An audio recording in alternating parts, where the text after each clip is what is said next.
আসসালামু আলাইকুম, জাহান wonderful kitchen থেকে সবাইকে স্বাগত। আজ আমি বানাচ্ছি টক ঝাল মিষ্টি আমের আচার।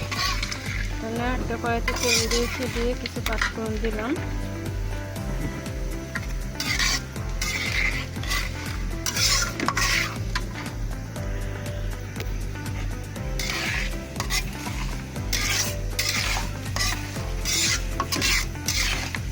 তেলটা গরম হয়ে যাওয়ার পর কিছু পাঁচফোড়ন দিয়েছি, তাতে দিয়েছি শুকনো মরিচ, দিয়ে কিছুটা নাড়াচাড়া করে ভাজা ভাজা হয়ে গেছে। ভাজা ভাজা হয়ে গেছে, এতে আমি রোদে দিয়েছিলাম আম, হলুদ, লবণ, মরিচ দিয়ে রোদে শুকিয়ে নিয়েছি।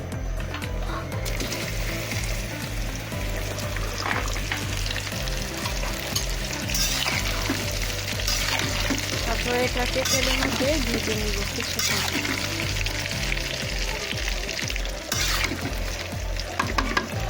আমি আমটাকে একটা কাঁটা চামচ দিয়ে কেচে নিয়েছি।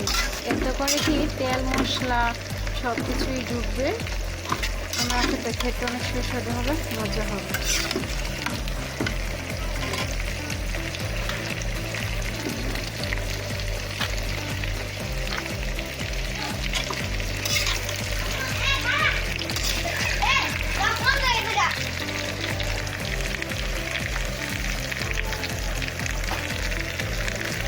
এতে আমি একটু লবণ দিয়ে দিয়েছি পরিমাণ মতো।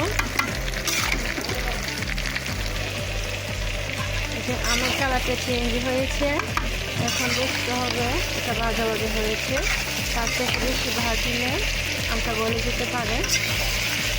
এতে আমি এখন অ্যাড করব অরিজিনাল গুড়।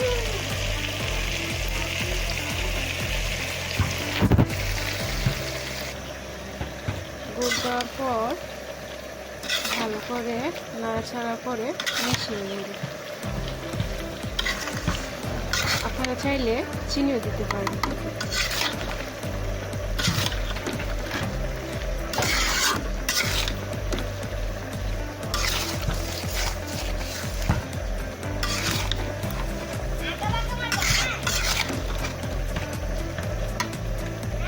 গুড় দেওয়ার পর কিছুক্ষণ নাড়াচাড়া করার পর এতে আমি অ্যাড করব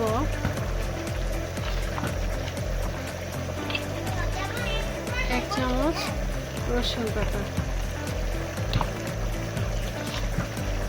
এক চামচ শুকনো মরিচ গুঁড়ো করা,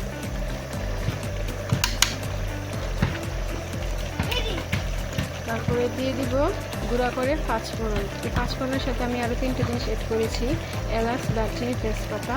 এটা দিলে ফ্লেভারটা খুব ভালো আসে। এটা আমি 2 চামচ দিয়ে দিলাম। ওঠানোর আগে আবার কিছু দিয়ে দিব।